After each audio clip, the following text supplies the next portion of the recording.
নমস্কার বন্ধুরা, তোমাদের সকলকে স্বাগত প্রতিষ্ঠা এডুকেশন ইউটিউব চ্যানেলে। আমরা সকলে জানি আমাদের পঞ্চায়েতের এক্সাম খুব শীঘ্রই হতে চলেছে। সেই এক্সামের জন্য একটা ইম্পর্টেন্ট টপিক হিস্ট্রির, যেটা হলো বৈদিক এজ। তো আমরা আজকে এর কনসেপ্ট করব না, আমরা আজকে এর পিওআইকিউ এর মাধ্যমে অর্থাৎ প্রিভিয়াস ইয়ার কোশ্চেনের মাধ্যমে এই চ্যাপ্টারটাকে পুরো রিভিশন দেব। আচ্ছা, এখানে আমি আরেকটা কথা বলে রাখি, এখানে আমরা 15টা কোশ্চেন করব টোটাল। সুতরাং আমি চাইবো তোমরা এখানে অ্যাক্টিভ রিডিং করো বা অ্যাক্টিভ লার্নিং করো। কিভাবে সেটা করবে, আমি এখানে 1, 2 নম্বর এরকমভাবে কোশ্চেন দেখিয়ে যাব। তোমরা সকলে কমেন্টেতে প্রতিটা কোশ্চেন নাম্বার এবং তার সাথে যে সঠিক অ্যান্সার হবে তার পাশে সেইটা কমেন্টে জানাবে আমাকে লিখে, এবং লাস্টে কার কত স্কোর হয়েছে সেটাও কমেন্টে লিখে জানাবে। তো আমরা একের পর এক কোশ্চেনগুলো দেখে নিই। আমাদের ফার্স্ট কোশ্চেন হচ্ছে, বৈদিক যুগের প্রাচীনতম গ্রন্থ বা ওল্ডেস্ট বেদা কোনটি? প্রাচীনতম গ্রন্থ কোনটি? Option A Samaveda, option B Yajurveda, option C Rigveda, না অপশন ডি অথর্ববেদ। আমরা জানি আমাদের 4টে বেদ ছিল, এখানে 4টেই এই অপশানে দিয়েছে। তো আমাদের ওল্ডেস্ট বেদা কোনটা হবে? ঋগ্বেদ। আমি উত্তর দেওয়ার আগে তোমরা সকলে কমেন্টে জানাবে, ভিডিও পজ করবে, কমেন্ট করবে, তারপর আমার উত্তরের সাথে তোমরা মেলাবে। ঋগ্বেদ হলো আমাদের সবচেয়ে প্রাচীনতম গ্রন্থ। নেক্সট কোশ্চেন, সকলে পজ করো এবং কমেন্টে জানাও।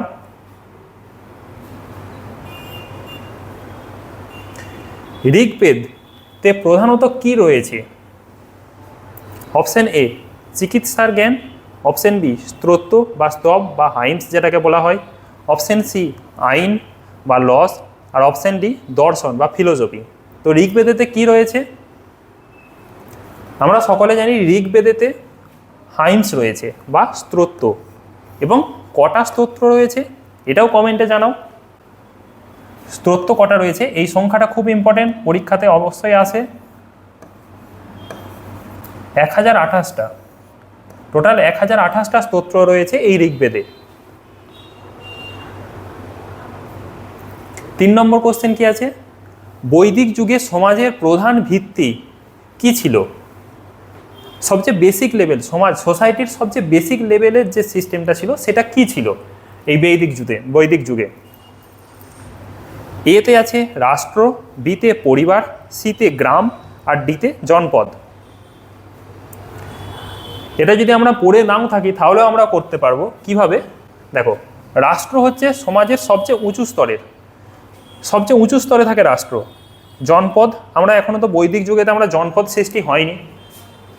পরিবার না গ্রাম? এখানে দেখো, পরিবার হচ্ছে সবচেয়ে বেসিক লেভেলের একটা পার্ট, সমাজের সবচেয়ে বেসিক লেভেলে থাকে পরিবার।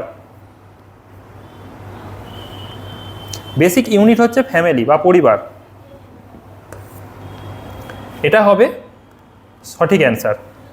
আচ্ছা, এই পরিবারের হেডকে কি বলা হতো বৈদিক যুগেতে? কুলপা। পরিবারের হেডকে বলা হতো। পরিবারের উপরে কি ছিল? পরিবার প্রথমে ছিল, পুরো স্ট্রাকচারটা যদি আমরা দেখি, প্রথমে ছিল ফ্যামিলি, তারপরে ছিল ক্ল্যান,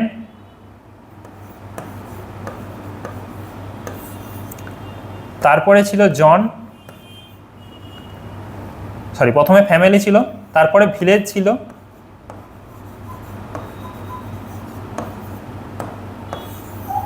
তারপরে ক্ল্যান, ভিলেজের পরে ক্ল্যান, তারপর তারপর ছিল রাষ্ট্র। রাষ্ট্রটা সবচেয়ে উঁচু স্তরের। এটা ছিল আমাদের সোসাইটির হায়ারার্কি।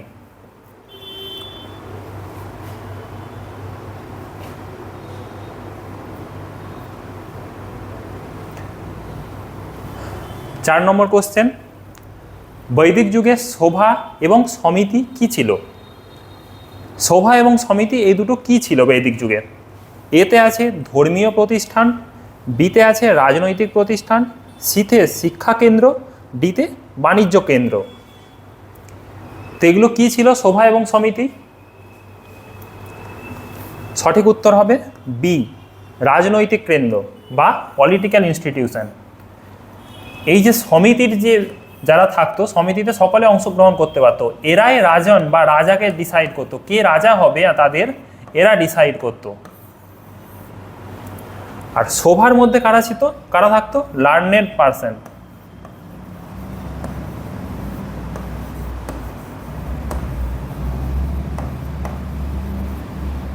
বা শিক্ষিত মানুষ যারা ছিলেন তারা এই সভার অংশ ছিলেন।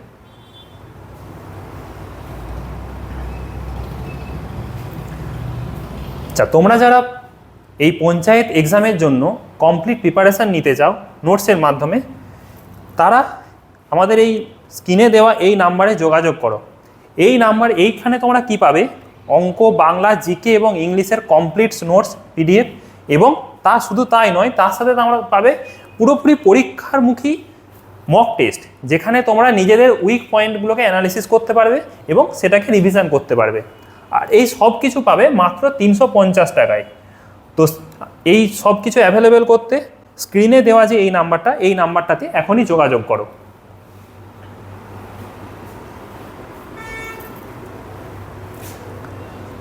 পাঁচ নম্বর কোশ্চেন আমরা দেখে নিই। গাভী বৈদিক যুগে কি হিসেবে বিবেচিত হতো? গরু কি হিসেবে বিবেচিত হতো? গরু খুব ইম্পর্টেন্ট একটা, আমাদের বৈদিক যুগে ছিল, খুব ইম্পর্টেন্ট একটা পশু ছিল। তাকে কি হিসেবে বিবেচনা করা হতো? এতে রাখা আছে খাদ্য, শুধু কি তারা গরু কি খাবার হিসেবে বিবেচিত হতো, নাকি বিতে সম্পদ, সিতে যানবাহন, নাকি তাকে যানবাহনের জন্য, ট্রান্সপোর্টের জন্য ইউজ করা হতো, নাকি ধর্মীয় প্রতীক, রিলিজিয়াস সিম্বল? শুধু কি রিলিজিয়াস সিম্বল ছিল? এর মধ্যে কোনটা হবে সঠিক উত্তর হবে বিতে সম্পদ। গরুকে তখন ওয়েলথ মেজারমেন্ট হিসেবে ইউজ করা হতো, মানে কার কাছে কত গরু আছে তাকে তত বড় লোক ভাবা হতো, যত বেশি গরু তত সে বড় লোক। আর সবচেয়ে যারা ধনী মানুষ, এখানে একটা টার্ম আছে, যারা বৈদিক যুগেতে যে সবচেয়ে ধনী মানুষ, অর্থাৎ যার কাছে বেশি গরু থাকতো, তাকে কি বলা হতো?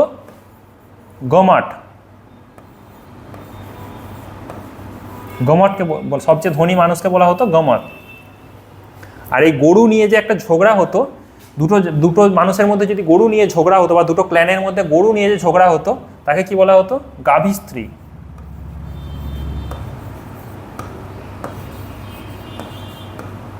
এই টার্মগুলো থেকেও কোশ্চেন আসে এক্সামে, এগুলো একটু নোট করে নাও।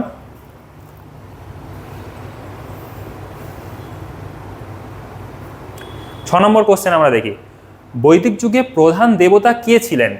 মেন ডেইটি কে ছিলেন? A Shiva, B Vishnu, C Indra, D Brahma. প্রধান দেবতা কে ছিলেন? এর সঠিক উত্তর হবে বি বিষ্ণু। বিষ্ণু ছিলেন আমাদের বৈদিক যুগের প্রধান দেবতা। সরি, এটা বিষ্ণু হবে না, বিষ্ণু আমাদের লেটার বৈদিক এসে আসে। লেটার বৈদিকে যেটা আমাদের শিব, ব্রহ্মা এবং বিষ্ণু, এই ট্রিনিটি মানে তিনজন দেবতার প্রাধান্য বেশি থাকে।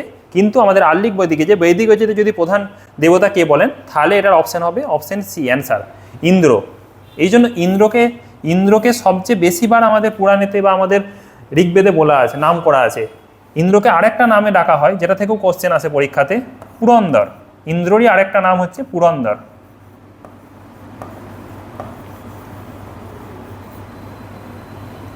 এটা ইন্দ্রেরই অপর নাম।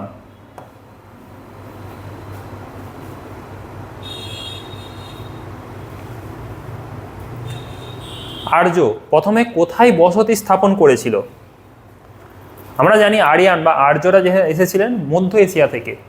কে বলেছিলেন এটা? ম্যাক্স মুলার নামে একজন হিস্টোরিয়ান, তিনি বলেছিলেন আর্যরা সেন্ট্রাল এশিয়া থেকে এসেছিলেন। তো এরা এসে কোথায় বসতি স্থাপন করেছিল সেটা আমাদের কোশ্চেনে জিজ্ঞাসা করেছে।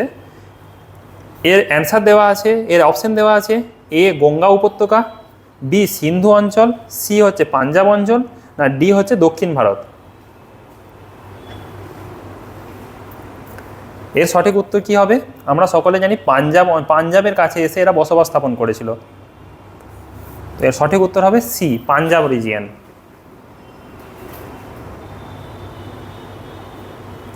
ডি, বৈদিক যুগে রাজার প্রধান কাজ কি ছিল? বৈদিক যুগে যে কিং ছিলেন তার প্রধান কাজ কি ছিল? কি অপশনগুলো দিয়েছে দেখি। কৃষিকাজ, এই অপশানে দিয়েছে কৃষিকাজ। বিতে প্রজাদের রক্ষা করা, সিতে বাণিজ্য, আর ডিতে শিক্ষা প্রদান। দেখো এখানে শিক্ষা প্রদান, আর রাজারা তো শিক্ষা প্রদান করবে না, কারা করবে? পুরোহিতরা করবে। বাণিজ্য, বাণিজ্যের জন্য মার্চেন্ট ছিলেন যারা ট্রেড করতেন। কৃষিকাজের জন্য সমাজের আরও নিচু স্তরের মানুষরা ছিলেন, তারা কৃষিকাজ করতো। তাহলে একটাই অপশন থেকে গেল, সেটা হলো বি, প্রজাদের রক্ষা করা বা প্রোটেকশন অফ পিপল, প্রজাদেরকে রক্ষা করা এবং অন্যদের সাথে যুদ্ধ করা, এটাই ছিল রাজাদের কাজ।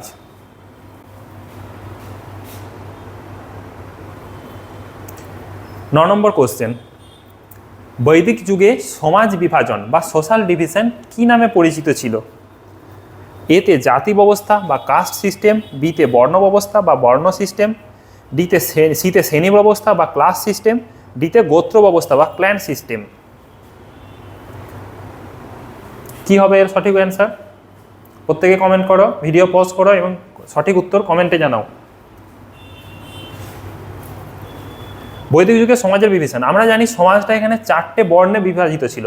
চতুর্বর্ণ সিস্টেম সম্বন্ধে আমরা পড়েছি।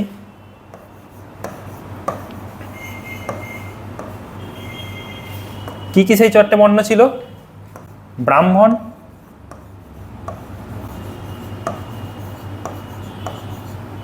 ক্ষত্রিয়,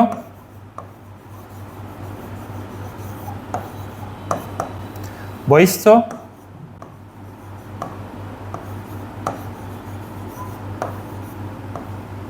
আর শূদ্র। সবচেয়ে নিচু শ্রেণীর মানুষ ছিলেন শূদ্র। তো এটার সঠিক উত্তর হবে বর্ণ ব্যবস্থা বা বর্ণ সিস্টেম। উপনিষদ মূলত কি নিয়ে আলোচনা করে?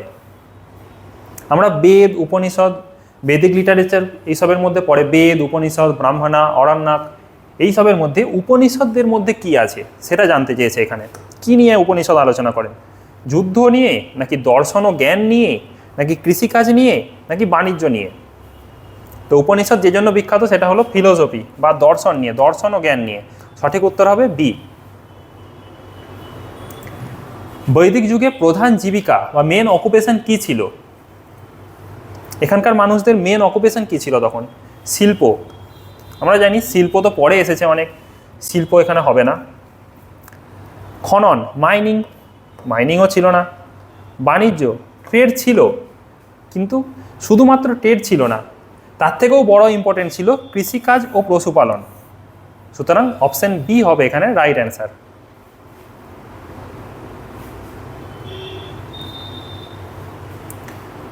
তোমরা যারা এসএসসি, ব্যাংকিং, এনটিপিসি এইসবের জন্য অফলাইনে এসে প্রস্তুতি নিতে চাও, তারা স্ক্রিনে দেওয়া এই দুটো নাম্বারে যোগাযোগ করো এবং আমাদের সেন্টারে এসে অফলাইনে তোমরা এই সবের জন্য প্রস্তুতি নিতে পারবে এবং কমপ্লিট প্রিপারেশন থাকবে এটা।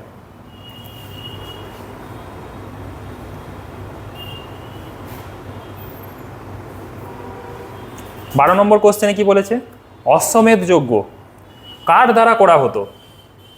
অপশন কি কি দিয়েছে? পুরোহিত, পুরোহিতের দ্বারা করা হতো। বি অপশনে রাজার দ্বারা করা হতো। সি সাধারণ মানুষের দ্বারা করা হতো। ডি ব্যবসায়ীদের দ্বারা করা হতো। তো এখানে জানি যত রকম যজ্ঞ তারা করতো তো অবশ্যই পুরোহিতরা, কিন্তু তাদের কি জন্য কি করা হতো? রাজাদের আধিপত্য বিস্তারের জন্য। অশ্বমেধ যজ্ঞ, রাজসূয় যজ্ঞ এই সব করা হতো রাজাদের জন্য। কার দ্বারা করা হতো? রাজাদের দ্বারা।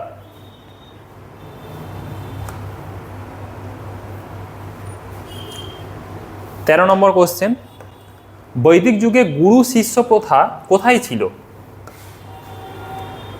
এতে বিদ্যালয়, বি গুরুকুল, সি মন্দির, ডিতে রাজপ্রাসাদ। গুরু শিষ্য, নামের মধ্যেই দেখা যাচ্ছে গুরু শিষ্য প্রথা, অবশ্যই এটা গুরুকুল হবে। গুরুকুলের মধ্যে গুরু তাদের শিষ্যদেরকে শিক্ষা দিত, শিষ্যরা গুরুর জায়গায় যে শিক্ষা গ্রহণ করত। তো অপশন বি হবে এর রাইট অ্যান্সার। 14 নম্বর কোশ্চেনে কি বলেছে? সোম বা সোমা বৈদিক যুগে কি ছিল? সোমা এই টার্মটা কি? এতে খাদ্য, ফুড, বিতে পানীয়, সিতে অস্ত্র, ডিতে পোশাক।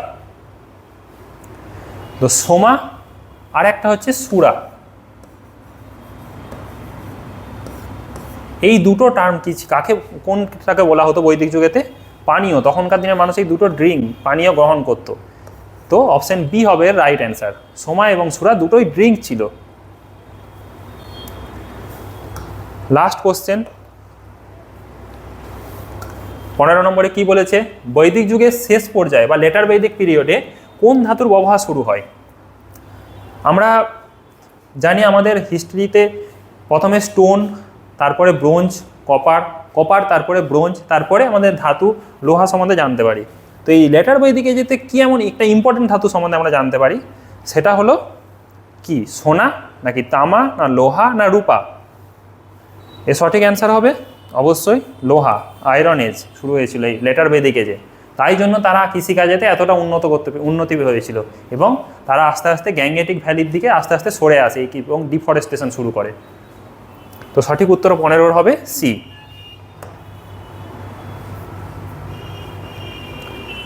তোমরা সকলে কমেন্টে জানাও তোমাদের কটা উত্তর রাইট হয়েছে এবং যেগুলো তোমাদের ভুল হয়েছে সেগুলো তোমরা রিভিশন করো। এবং পরের বার দেখা হচ্ছে আরও একটা সুন্দর ভিডিও নিয়ে। তোমাদের যদি এই ক্লাসটা ভালো লাগে তোমরা অবশ্যই ভিডিওটা লাইক করো এবং বন্ধুদের সাথে শেয়ার করো এবং প্রতিষ্ঠা ইনস্টিটিউটের ইউটিউব চ্যানেলটিকে সাবস্ক্রাইব করো। ধন্যবাদ।